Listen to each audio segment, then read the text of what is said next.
Hello. How's everybody doing? Hello, everyone. How's everybody doing? Hello. You okay? I'm okay. I just had like a sharp pain. Oh, I'm sorry. Like it says in my life. I'm sorry about that. Come on in, everybody. Come on in, everybody. Hopefully everybody's enjoying your day so far. Like, Pastor, do you notice like when we first started this class, it was still like a light when we began the class, and now look outside, it's like now it's dark. It's like dark. So do us a favor. So do us a favor before we shout you out. Let us know if you can hear us. We always are configuring things inside of our computer for different reasons. We have a lot of things going on from these computers. So sometimes we gotta have the sound coming this way, sound coming that way. So let us know if you can hear us and we're loud and clear so that we can know that we're not talking to ourselves more so. And you see our mouths moving, but no words are coming out. So let us know. But other than that, as you let us know if you can hear us or not. Happy Monday, right? We don't never really say Happy Monday, do people say, right? They say kind of like Happy Friday. Well, not Monday. Over here in the U.S., but in other countries, right? Monday is a big day. Okay. Thank you, guys. Payne family. How you doing, the Payne family? How you doing, Kristen? Y'all can hear us. That's awesome news. Yes. Thank you. So yeah, Happy Monday. We don't say it again. How you doing, Kiana? We don't say it in America, but in the UK they say Happy Monday. They say Happy Monday. I didn't say the UK. You didn't say the UK? Other countries. Oh, other countries. Okay. Happy Monday. How you doing, Sister Grace? Hello. Hopefully your weekend. It should be a happy Monday, right? A fresh start to our week, even though Sunday is technically the start of the week, but it's typically the start of most of our work weeks. So it's a great opportunity to start afresh. And Monday's a struggle still, right? That's like Monday's a struggle bus. It's a struggle bus. How you doing, Sister Monique? Sister Happy Camille? Monday. Hey. Happy Monday, everybody. It's Ladies a struggle be bus. in here strong. Absolutely. We need the fellas. Where y'all at, fellas? Power. Where y'all at, fellas? I see Deacon Payne in here. Anybody else? Any other men in here say what's up? So we can, again, this is our last week of the class, y'all. It's our last week of the class. Pastor, it's been a great honor to co-teach this class with you. Yes, it's been an honor to co-teach. It's been an honor to spearhead it together. Yeah, I think this morning we were talking, and I was like, babe, the class is ending. He was like, are you sad? Because typically I'm like, I never want it to end. I'm not sad that it's ending. Yeah, that's true. However, I love teaching with you. Specifically teaching with you in our house where we don't have to get dressed. You ain't got to arrange no babysitters. We can close the door. It's kind of like a little date where we can talk about Jesus. Absolutely. Like, that's the best thing ever. You and Never Jesus. Looked at it like that, but I'll take it. I'll take it. I will take it. So yes, Monique, you're right. It is Monday Night Football. 2 games come on tonight. So you're right. The fella may be watching the game. So let them know that, we here anyway. We here anyway. So we're gonna get this party started. This is our last week, and as we get this, as we're talking about, this, today is really talking about, really assessing yourself. Yeah. Assessing yourself. Because most of the book we were talking about, what do we have coming on the inside of us, right? What do we have coming on the inside of us, right? But now we want to talk about what do we have coming, leaving the outside of us, leaving the outside of us. And there's nothing wrong. There's nothing wrong with, a 100%, you read it in the book, 100% saying, you know what, this is what I want to be focused on, being a good steward over my relationship. Yeah. There's nothing wrong with that, because most of the book is about, again, individuals coming into our lives, right? Now, this portion of the book is going to talk about who are we to those people, right? And being better, right? And knowing how to be better, all right? And tonight won't be long. Won't be long. How you doing, Mr. Lee? What's going on, Brother Fred? All right, we got another fella coming in here. We got another dude coming in, so just keep on, keep them coming. But today won't be long. It's 3 chapters. They're not that long. It's kind of like 2. Yeah, it's like 2, really. It's kind of like closing the book out. So, for the fella that are watching the game, again, I'm gonna get to it. I'm gonna get to it too. But I'm not watching a game tonight. I'm watching the game. Oh, excuse me. I'm going. I guess our day is ending after. I'm gonna flip after through we it. press in broadcast. I'm gonna flick through it and here and there. I'm not gonna be sold out to the first Monday night game. So we're gonna get started. Unfortunately, we're not gonna share our screen tonight. But it's gonna be real quick again. I'm talking about maybe 40 minutes. You know how we kind of wrap it up, right?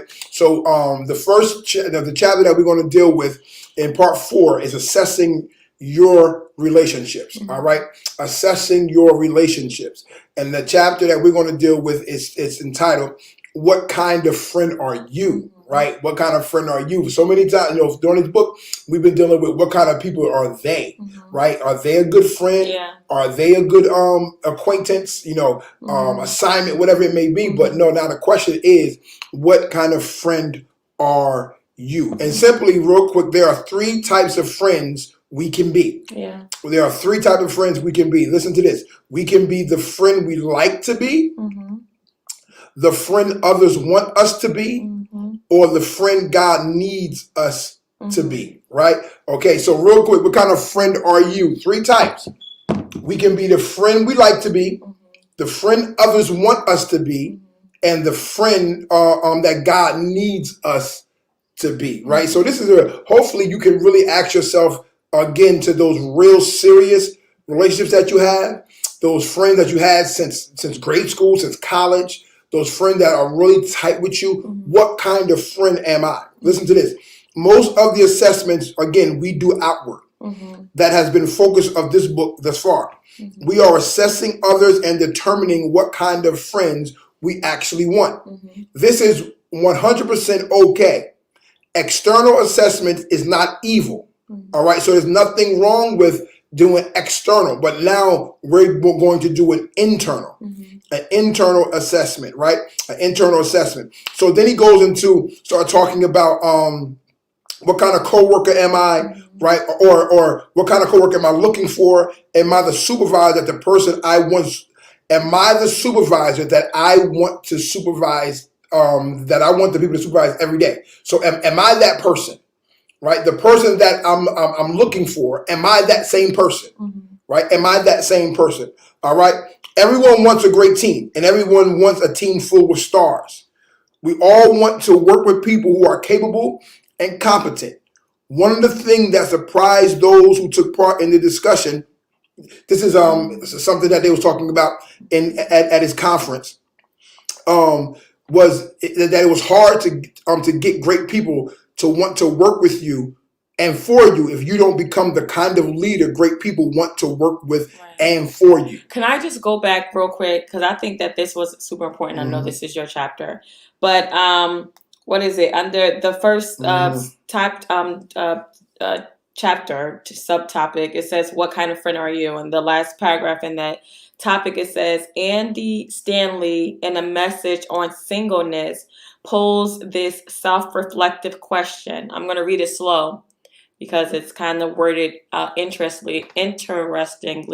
However, it's so powerful. Are you who the person you are looking for is looking for? Yeah. Are you who the person you are looking for is looking for? All right, now go. No, absolutely. And I had to highlight it as well. Yeah.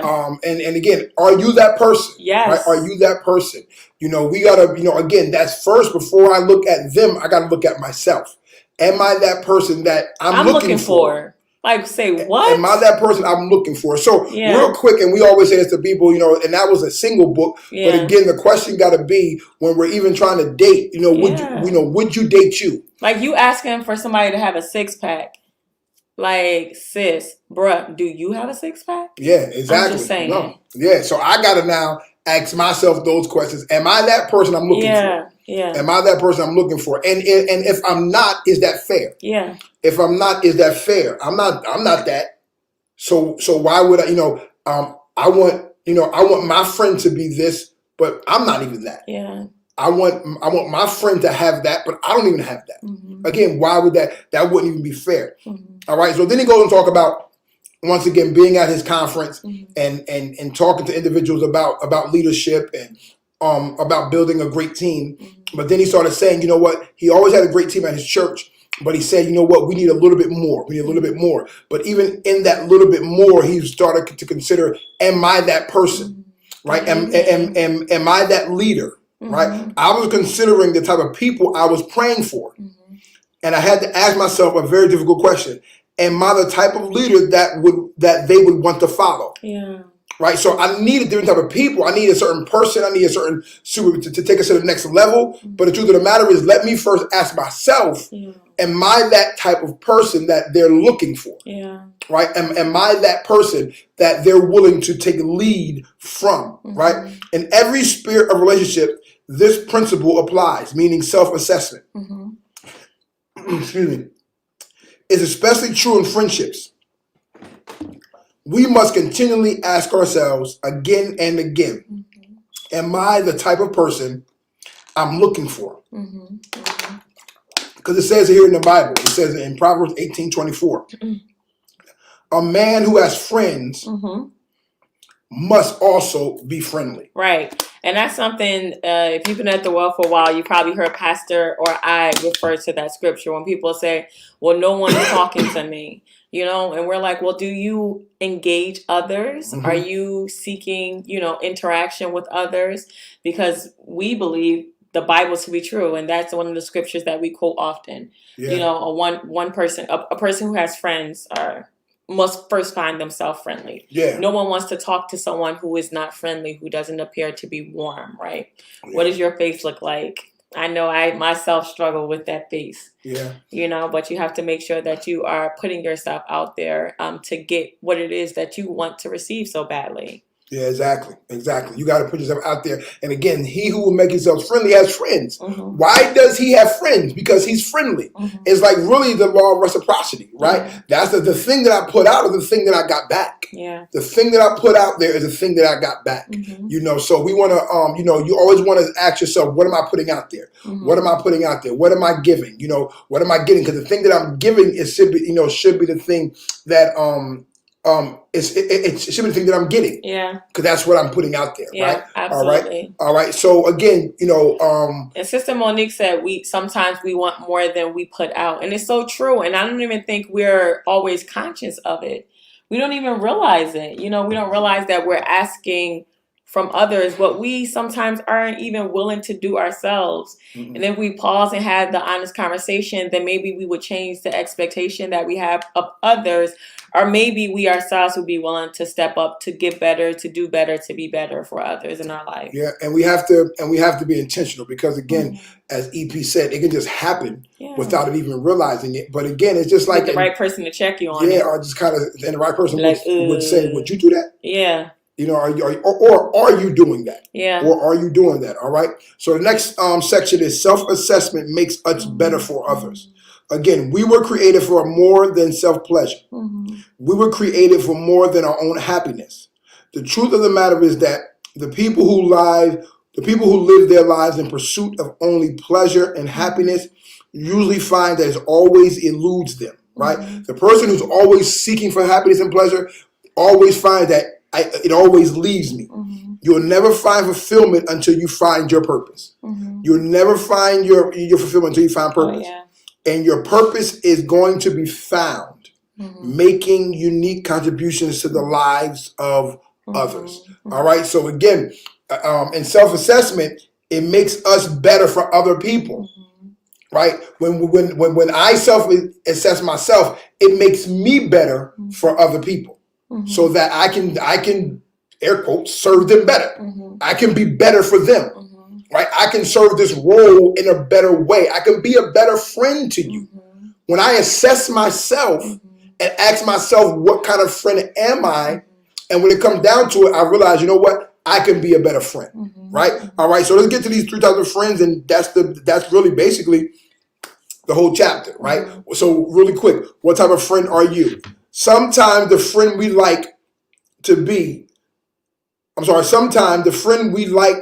be may not be the friend others want us to be. Right? So again, the friend we like to be. Simply, this is just the friend we like to be. Sometimes the friend others want us to be is not the friend that God needs us to be. Right. So that's touching on all of them. Yeah, all of them at one time. Again, we give what comes easily or naturally for us, right? We give what comes easily and naturally for us. But that does not mean that's what the friend needs. That's just what I want to do. Yes. It's easy for me. Good evening, Mother Wilson. It's easy for us, right? It's easy for you to get some support. It's comfortable. It's easy or comfortable for affirmation. It's easy for you to be kind. That's what we want, what we need, right? But how many know, right? Because you're giving it, don't mean the friend needs that. Right? Doesn't mean the friend needs that. What the friend could possibly need, something called truth, right? The friend could probably need something called honesty, right? But I'm so busy giving what I'm normally used to giving, thinking you're doing something, right? And I can also use this into my marriage, right? Because I remember one time when we still do, we go out a whole lot and we go to shows and we over here, we over there. And I remember, in the beginning, we married 16 years. I remember in the beginning, like 3 or 4 years into it, I'm going places, taking her everywhere. I'm like, yo, you the man. You take her to the shows on Broadway. You take her to all these concerts and all these different little things. Yeah, thank you. So, but she said something to me, you're taking me where you want to go. Right? You're taking me to what's comfortable for you. Now, here I am thinking I'm doing something, right? Here I am thinking I'm doing something because we going, right? I'm not staying in the house, right? We're going exploring places. We're doing new things. And she was going, loving the plays, loving the shows, loving the new places that we were going to, loving all this other stuff. But then she said, you know what? This is for you. So again, I'm giving my friends something, right? Possibly that I'm comfortable doing, something that I want to give. And the truth of the matter is, they may not necessarily need it, right? They may not necessarily need it. All right. So are you that friend? The friend that I like to be, the friend that makes me comfortable, or are you the friend others want us to be? All right. Simply. Right? You do stuff, right, to not really appease people, but you do stuff like you begin to go places that you never thought you were going to go, say things that you never thought you were going to say, because that's what the friendship dictates. The friendship dictates doing certain things, going certain places, and you're like, that ain't my thing, right? And sometimes it's in a negative connotation. It's in a negative connotation where we start saying to ourselves, like, no, that's not. Right. That's not me, right? But that's who you want me to be. So that's who I become. So who am I talking to without you putting anybody on Front Street out there and say, hey, I find myself conforming to my friendships. And I think we've all been guilty of that at one point or another. Find ourselves like in places like, how did I end up here? Find ourselves in conversations like, this is not how I talk. Like, this is not what I talk about. This is not how I think. Those are not my opinions. Those are not reflective of my heart, of my spirit. And again, I don't think it's nothing wrong with being there, but it's important for us to acknowledge, like, yo, I don't belong here. Yeah, I don't belong here. So I'm the friend that you want me to be, right? Or lastly, right, the friend God needs me to be. The friend God needs me to be, right? So again. And without reading much, it's just talk about truth, right? It's just talking about truth, right? Outside of what we want to give, because those individuals might still need what you want to give, but there's a line of speaking up and saying something. And he talks about the story of Adam and Eve. And he talks about what if Adam would have said something? What if Adam would have said, hey, God said don't eat that, right? Maybe what's the reason why he did not say that, right? Because again, he was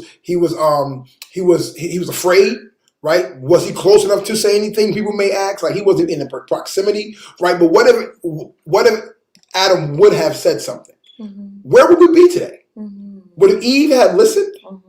Would Eve have said, okay, I'm sorry, but again, the kind of friend that God needs us to be is a friend of truth, not yes people, telling our friends, where they're wrong, encouraging our friends when they're down, right? Speaking life into them, not judging them when they come to us with something secretive. All right, nobody else knows. So I want to be the friend that God has called me to be. And it's not yes, yes, yes, yes. It's not like, let me shut my mouth because I don't want to mess this up. Because the truth of the matter is, I believe if you're really my friend, and I tell you the truth, we may have some friction for a time period, but I believe if you're really my friend, you're going to come back and you're even going to appreciate the fact that I told you the truth. All right. So that's all I have. Again, what kind of friend are you? Are you the friend that I want to be? Right? What makes it comfortable for me? Am I the friend that they want me to be? I mean, I'm conforming to this. Again, that's not my ideas. That's not my thought. I wouldn't go here. Like, I wouldn't watch this. I wouldn't talk like this. That's not who I am. Right? I'm conforming to you. Or am I the friend that God needs me to be? And it's not even necessarily wants me to be. It needs me to be. Yes. Right? Needs me to be. He needs me to be. He needs me to be that kind of friend to you. Right? He needs me to tell you the truth. Like we undervalue. We undervalue, and hopefully you got this from this book. We undervalue human relationships. Yep. We undervalue them, especially believers. And the reason why I feel like believers undervalue them, I think everybody do as a whole, but believers do because we have God. And when we have God, we tell ourselves that's all we need. That's all we need. I got God, that's all I need. Now, and technically, yes, when it comes to life, health, strength, that's all we need. But when it comes to building our relationships, when it comes to catapulting us to the next level, God is saying, no, I need you to have those real friends. Because without those real friends to tell you the real truth, then there's some things in your life that would have never gotten in line. There's some places, watch this, there's some places that you can't receive from me. You need somebody to tell you down there on earth. I'm God and I'm God Almighty, but there's still some things that you can't receive from me. I've put some angels in your way as friends, as family members, who's going to tell you that. So be the friend that God needs you to be. Amen. That was awesome, Pastor. That was awesome. I think it's important for us to remember, as Pastor said, he didn't say it in these words, but friendship was God's idea, and relationship was God's idea. In the book of Genesis, it says that man shall not be, he can't be alone, right?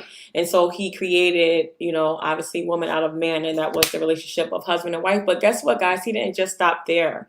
He didn't just stop there. If he thought that man should just have wife, then he could have duplicated husband and wife over and over and over again. But he didn't stop there. And as I walk into my chapter, he himself modeled what walking on this earth with others look like, right? When we started this book, he talked about the three, right? We talked about that. James, John, and Peter, those were the three that were with him when he performed miracles where faith was vital and critical. We know about the 12 disciples, right? We were taught those in summer school. Sunday school. Summer school. Yes, Sunday school. If you didn't hear about the 70, then when we started this book, we talked about the 70. So relationships were important to God. Yeah. They were important to Jesus, his son. And if they were important to him, then who do you think you are that you can walk this walk alone? You're not made to walk it alone. Do yourself a favor and connect with those people who you will partner, your partner with for life. All right, so we are into chapter 14, a model for healthy relationship building. And here in the Bible, I am all over the place. Here in this chapter, here in the Bible, repeat it for me. Here in this chapter, he gives us an example of healthy relationships. And one of the relationships that he spends most of the time in this chapter is the relationship of Ruth. He talks about the relationship that she had with her two daughter-in-laws, particularly her one daughter. So we know that Ruth found herself, Naomi, Ruth, and Orpah. I can't say her name. Orpha. Call her Oprah. I want to call her Oprah. Yeah, so he talks about Naomi. We know Naomi lost her husband. She lost her 2 sons. And at that time, a man's covering was everything. A man's covering was everything. And so Naomi looked at her 2 daughter-in-laws and she told them, go out, go back home. I want you to go. I want you to find a man to cover you, to keep you. And neither one of her daughter-in-laws initially really wanted to leave her. Both of them wanted to stay connected to her, but she repeated again, her heart was for them. So that was one of the first relationships that he really focused on, and that was Naomi's heart towards her 2 daughter-in-laws. He pointed out how selfless her heart was.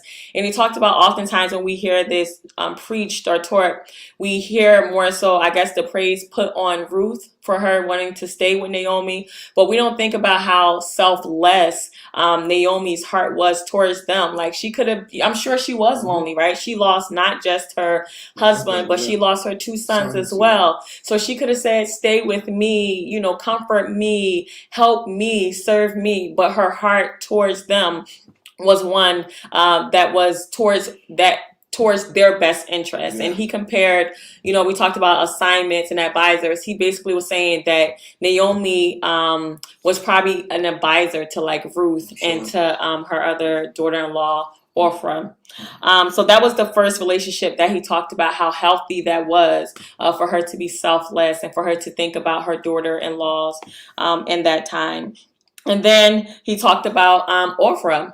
And the fact that, she ended up leaving as Naomi had prompted her to leave. And we don't want to give her a bad rap. We don't want to give her a bad rap because she decided to go and to worry about herself and to potentially find another husband and to potentially say, life is not over for me. Or obviously Naomi's not having any more children who I'm going to end up marrying. So he talked about how we don't necessarily want to give her a bad rap. But he spent a majority of the time talking about Ruth and how she was dedicated and how she was committed to her mother-in-law, Naomi, not even knowing that it was going to pay off, not even knowing that she was going to reap a benefit, not even knowing that she was going to reap a reward. And I guess I'll ask us the question, can we stick with others? I mean, of course, when they're not doing us any harm, but can we stick with others when they're not necessarily adding I guess what we were initially connected to them for. Because I think that Ruth still found value in Naomi, right? It was very apparent that Naomi was wise, but her original connection to her obviously was no longer there. But she decided to stay anyway. And we know by her deciding to stay and to be loyal to her mother-in-law, that's where she found her Boaz, okay? So then he goes on and he talks about her finding her Boaz. Boaz is her man. Her man, right? Her Boaz is her man. He talked about like just so many different relationships, and it was so beautiful just to think about, whether it was the relation, the family relationship, and then he talked about the romantic relationship with Boaz and with Ruth, and he talked about how, and I kind of like mentioned this earlier. He talked about, I'm just gonna read it because I don't want to mess it up. For me, it's on page 170, and it's under the sub-chapter. Well, it's still under Ruth's connections. It says, and while there are certain romantic implications, I like to explore this relationship from a different perspective. There is so much to learn relationally here. Ruth wanted a secure, successful, sensitive, God-fearing man, and Boaz wanted a loving, kind, generous, strong, resilient, non-exploitive, non-deceptive woman. But the truth that's often overlooked is this: in order to get a Boaz, you have to become a Ruth. In order to get a Ruth, you have to become a Boaz.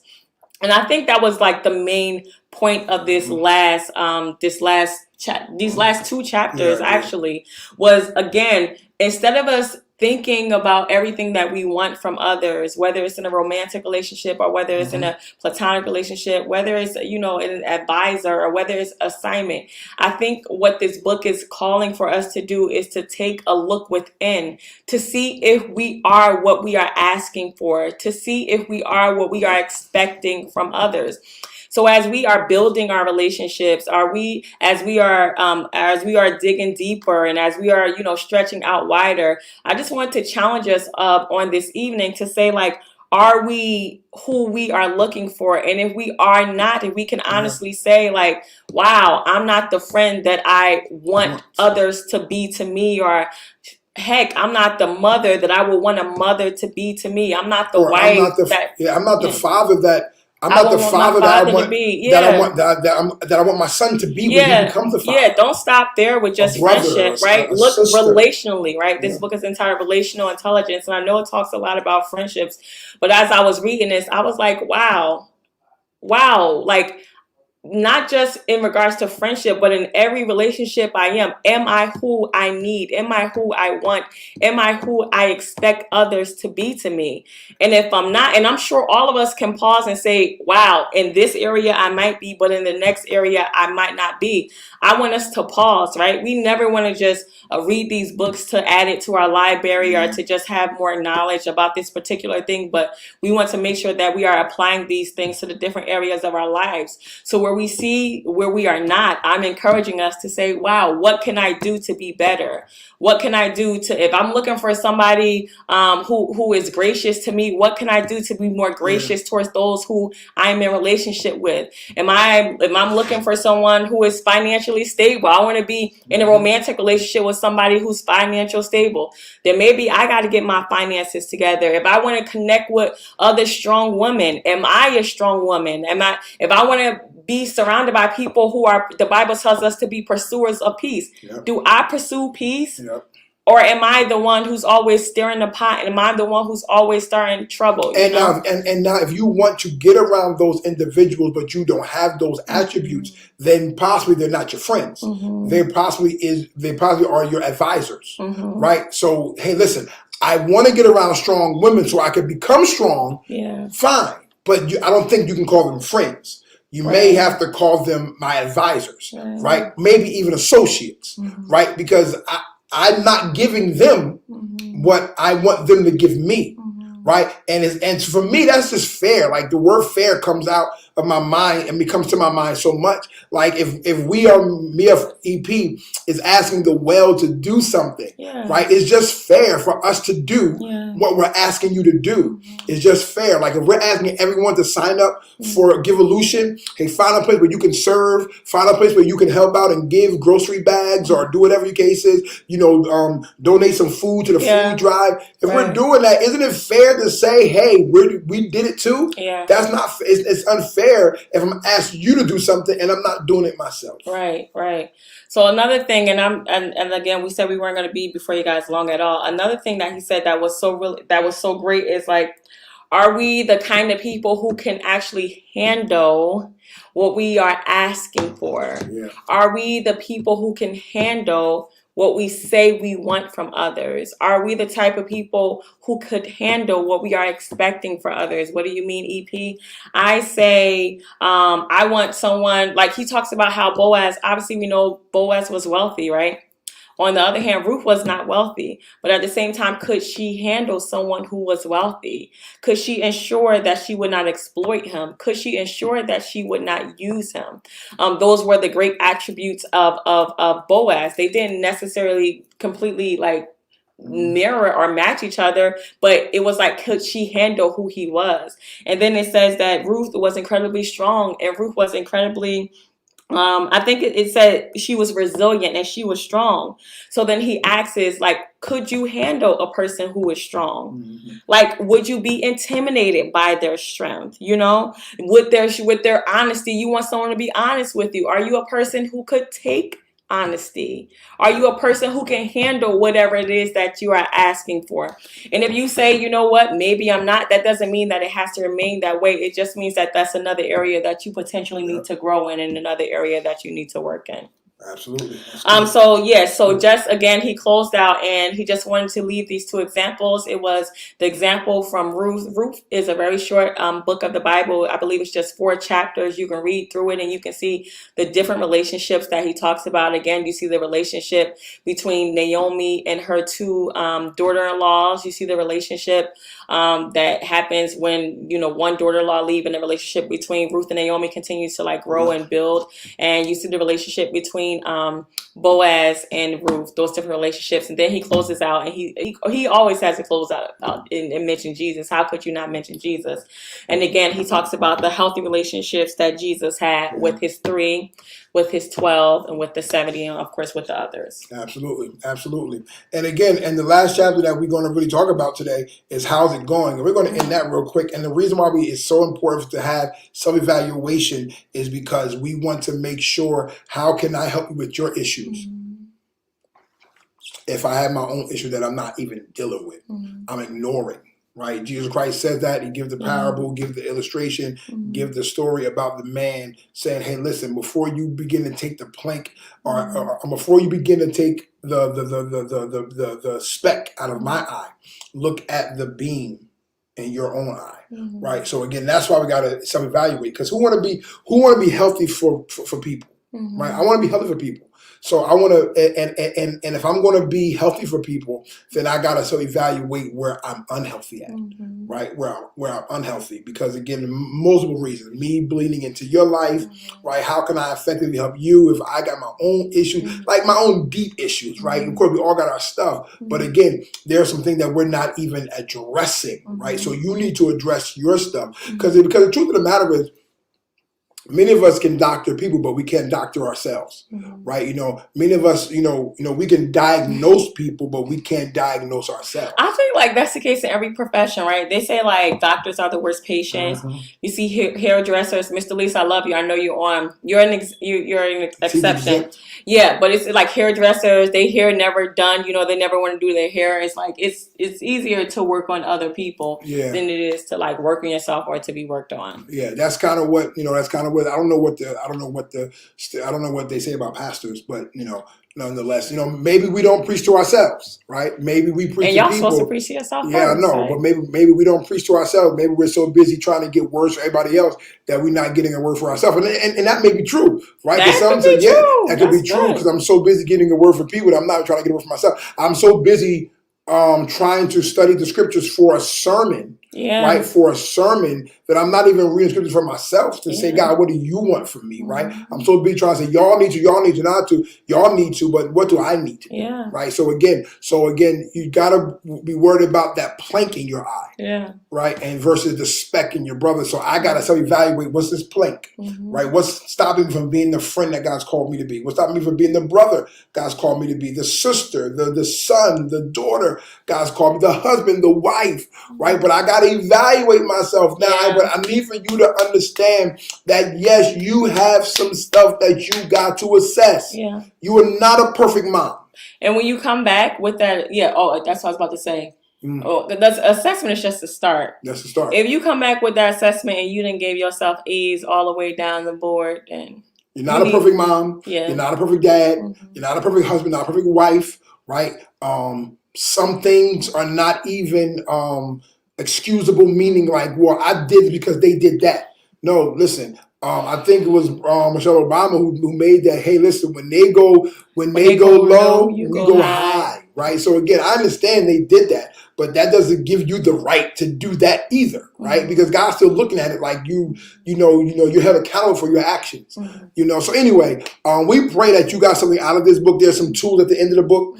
There's some assessments. There's some questions you can do, right, to see where you are in your relationships and with certain people. So we pray that you got something from this book. We know there was so much information. It was so good. As we talked about advisors, we talked about assignments. We talked about advisors, assignments. We talked about acquaintances, and we talked about friends.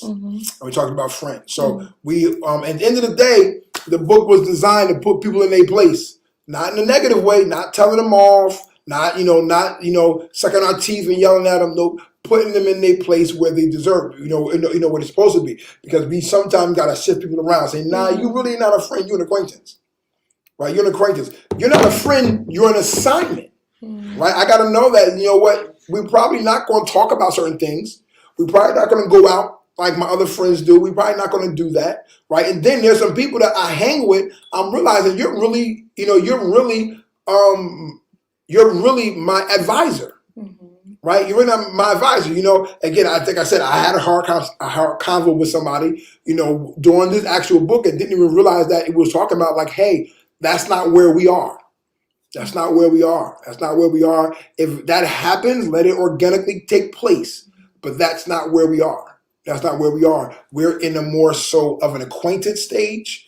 And we're even possibly even in an advisor stage, but we're definitely not in the friendship stage.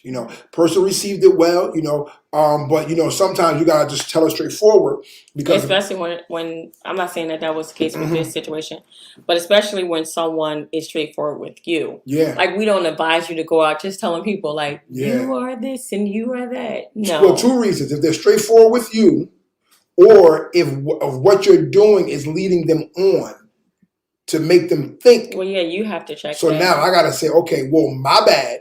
I led you want to think something. Let me backtrack here. Let me backtrack here, whatever. Or maybe you pull back all together, and they'll get the hint when you pull back. Yeah. So anyway, we pray that you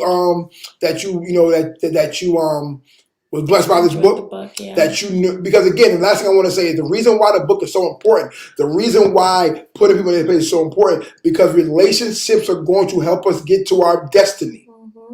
Relationships. Jesus Christ knew that he needed the 12.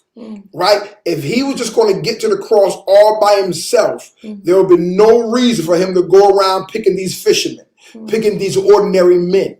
He said, I need you guys, again, not to help me more so, but there are some things along the way that I need for you to do so that once I leave here, right, to keep this thing going, right? The reason why I need to put people in there, if you're serious about your destiny, if you're serious about your purpose, the reason you're going to put people in their place is because those people and those relationships are going to help you get there. Right? Going to help you get there. If you are a manager somewhere, you want a dream team.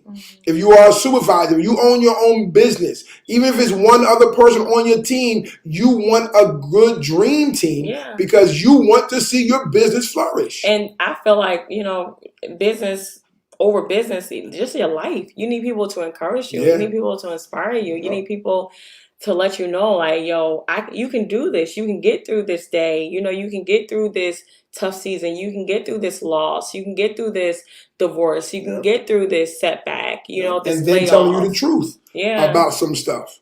Telling you the truth about some things. So hopefully, again, thank you, Mother Wilson, for saying, great book. Hopefully we will assess. We will think crazy because I don't know about you, but I'm serious about my destiny. I'm serious about my relationships. I want to put people right where they belong. And then even some people who are having acquaintances, you can become a friend. You can become a friend. You're you're an asset to me. All right. So we signing off, y'all. We done with our growth classes this cycle. We're going to be back in another cycle. This was like kind of like the summer class, right? So we're going to come back maybe like November, December. Maybe like January, February. We're going to come back now. Not us, right? Not us. I think we did the last 3 books. Yeah. We did the last 3 books, the book of fasting, the book of dangerous prayers, and this. So we're going to bring you guys another book sometime in the winter because we do these on seasons. So we're going to do it in the winter. And as we do it in the winter, we're going to bring another teacher, right, to do this and maybe even different teachers to spread it out and give them a break as well. Right? So we're going to do that. But be looking for the next book. Again, we always open to ideas to some degree, right? So if you're reading a good book, right, and you say, Pastor Rose Lady, check this out. Not saying we're going to get to it this cycle, but it could be something that we'll look at 2021, right? So, so we're open to that to some degree. Put it send a message to the social media, send an email. Don't say Pastor Lady, just say well team. Hey, well team. Hey, listen, I'm reading the book. I think the church will be blessed by it. And don't get your feelings hurt if we don't choose the book. Yeah, we don't choose it. Sorry, but we are open to it. But we are open to it because again, we want, sometimes, we may not be aware of it, right? Mm-hmm. We may not be aware of the book that you are. Yeah. So again, thank you everybody. It's that same great book. Thank you, Mother Wilson. Yeah. Thank you, Sister Monique, Sister Denise, and Sister Kristen. I think Kristen has said, like, we had already had the book, but she didn't know, and I think she said this book was a good book. I think she said, yeah. I believe so. So again, once again, thank you. We signing off. We're signing off. Yep, the football game is on. The football game is on. So is the food on the stove. I cooked it. So I want her to taste it, but you didn't have to make the face. You could have just went along with it. But you could have went along. You could have just went along with it. He cooked the food that's on the stove, even though it's in the oven. Oh, but Oh, my bad. So I didn't. Done. Yeah, I didn't. It's been done for all hours. Right. So we're gonna let you guys get to your night, whether if it's food or whether if it's just chilling out. Once again, enjoy the rest of the week. Remember Saturday we got teen church. Yes. And we got children's church. No, Kristen, I do not cook. So we got teen church and we have children's church on Saturday. So all right, everybody have a blessed week. We will see you when we see you. Good night.